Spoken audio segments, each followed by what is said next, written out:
তো এবার একটি গল্পের ভিতরে শুনেছিলাম। গল্পটি হচ্ছে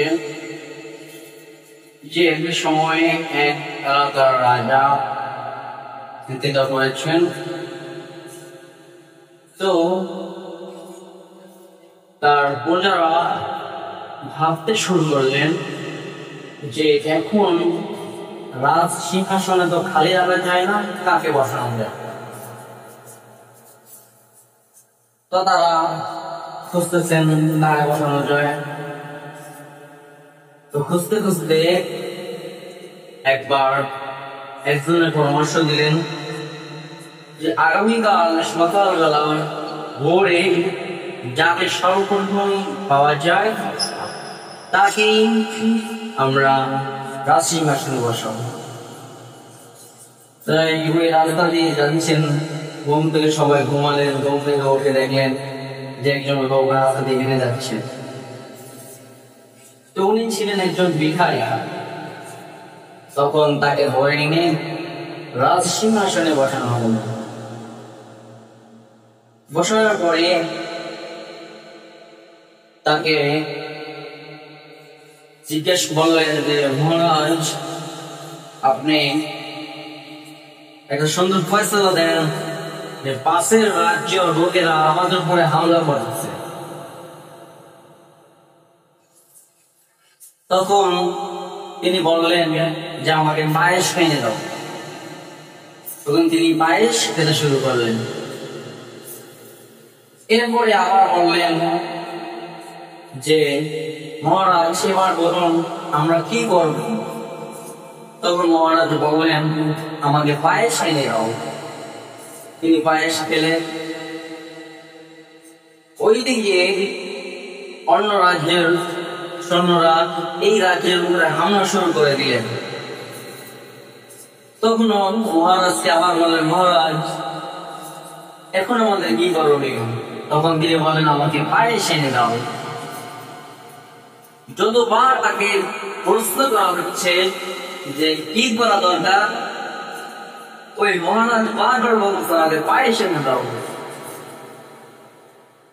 তখন মহারাজকে জিজ্ঞেস করলেন মহারাজ, আপনি বারবার শুধু পায়েস খেতে যাচ্ছেন অথচ আমাদের দেশের উপরে হামলা করতেছে কেন।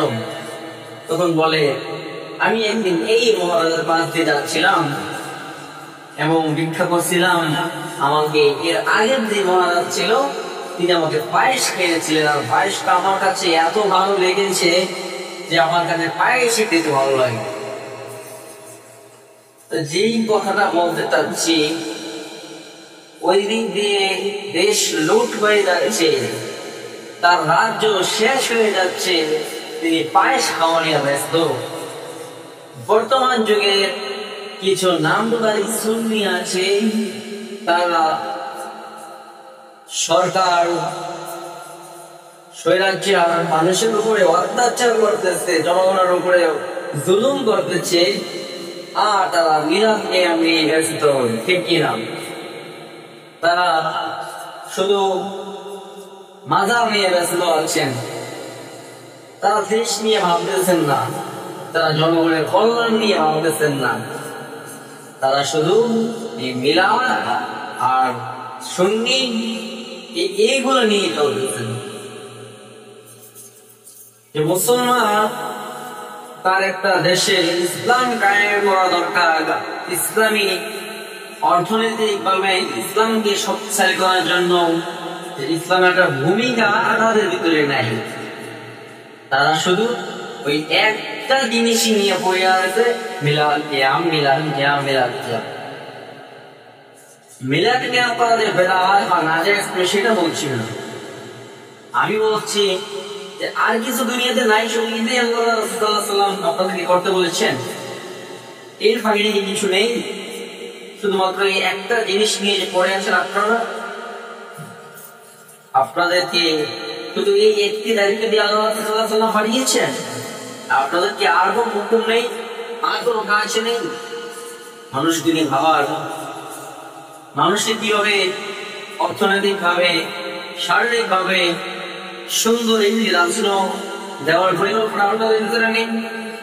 শুধু আছেন মাত্র একটা জিনিস নিয়ে,